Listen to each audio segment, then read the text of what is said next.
या ठिकाणं शासनानं वीज बिल माफीची योजना जाहीर केली आहे, परंतु ही बिल माफीची योजना जाहीर करत असताना या ठिकाणी नदीवरती मी स्वतः लाभार्थी आहे आणि या ठिकाणी आमच्या जवळपास 10 HP मोटर आहेत, परंतु आज नदीपात्रात बघितलं तर मी 7.5 HP मोटरनं पाणी खेचतो आहे. कारण पूर्वी माझी शेती ही जवळपास 3 किलोमीटर अंतरावर आहे, जवळजवळ 10,000 फूट आहे.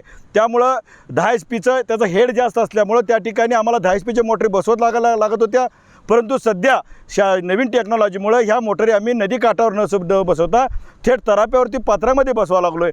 त्यामुळं त्या ठिकाणचा हेड कमी झाल्यामुळे ह्या मोटरी आम्ही आता 7.5 HPची वापर लागलो आहे.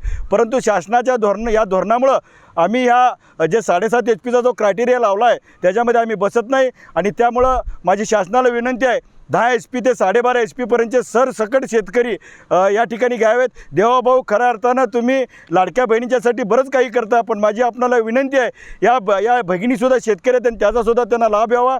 दुसरी महत्त्वाची गोष्ट म्हणजे या ठिकाणी आज आपण राहिलो आहे, आम्ही पूर्णतः नदी काठावरती आहोत आणि जरा जरी पाणी आलं तर या ठिकाणी आमची शेती पाण्याखाली जाते आणि शासनानं नवीन धोरण काढलं आहे की सौर ऊर्जेवरती त्या ठिकाणी मोटारी बसवायच्या आहेत. परंतु जर सौर ऊर्जेवरती मोटारी बसवल्या तर त्या वर्षातून 2 ते 3 वेळा बोडणार आहेत आणि त्या वाहून जाणार आहेत. त्यामुळं माझी मुख्यमंत्र्यांना पुन्हा एकदा कळकळीची विनंती आहे, नदीकाठच्या शेतकऱ्यांना तुम्ही सर्वस्वी सौर ऊर्जेची सक्ती न करता जे थकीत कनेक्शन आहेत ते तात्काळ MSEBच्या ट्रान्सफरवरनं देण्यात यावी ही विनंती. आत्ता जी वीज बिल माफी केलेली आहे त्याचबरोबर आम्हाला जी वीज दिली जाते ती फक्त 8 तास दिली जाते आणि आम्ही वीज वापरून काय दुसरा उद्योग करत नाही, आम्ही शेतीच करतो आणि या देशातल्या शेतकऱ्यांना, ह्या देशातल्या जनतेला आम्ही अन्नधान्य खाण्यासाठी, अन्न तयार करण्यासाठी आम्ही ती वीज वापरतो आहे. परंतु ही वीज पुरेशी नाही. एका बाजूला पाऊस कमी आहे, अशा वेळेला आम्हाला जास्त पाणी वाढून जास्तीत जास्त उत्पादन घेण्यासाठी 10 ते 12 तास आम्हाला लाईट द्यावी असे आम्ही ह्याच्यामार्फत आम्ही मागणी करतो आणि सरकारनेही आम्हाला 12 तास करल अशी अपेक्षा आहे. दुसरी गोष्ट म्हणजे ज्या शेतकऱ्यांचे जो त्यांचे मागणी आहे वीज MSEBकडून ती 12 ते 15 HP मागणी होती, कारण प्रत्यक्षात तिथं मोटारी 5 ते 7.5 HPच्या आहेत. अशा शेतकऱ्यांना पण यातून दिलासा द्यावा अशी मी विनंती करतो.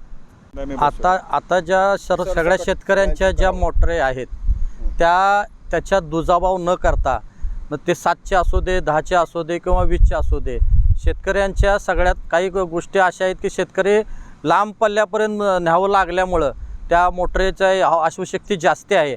त्यामुळं सरकारनं कुठलाही दुजाभाव न करता सरसकट ह्या शेतकऱ्यांना वीज माफी करावी अशी माझी प्रामाणिक इच्छा आहे. माझी मुख्यमंत्री साहेबांना विनंती आहे की आता जवळजवळ नवीन कनेक्शनची मागणी होत आहे. मागणी करताना आता सौर ऊर्जेची सक्ती गाठलेली आहे. आमचा भाग हा पूरपट्ट्यात येत असल्यामुळे आम्हाला सौर ऊर्जेचं प्लॅन्ट बसवायला येत नाही. तरी मुख्यमंत्री साहेबांनी पूरपट्ट्यामध्ये आता MSEBकडून नवीन परवाना देण्यासाठी आम्हाला सहकार्य करावे असे मी मौजे डिग्रजच्या वतीने, नांदराच्या वतीने, सर्व गावाच्या वतीने आम्हाला पाणी हे MSEBकडून परवाना मिळावा अशी मी विनंती करत आहे. लोकशाही मराठी ऐका, पहा, जागरूक रहा.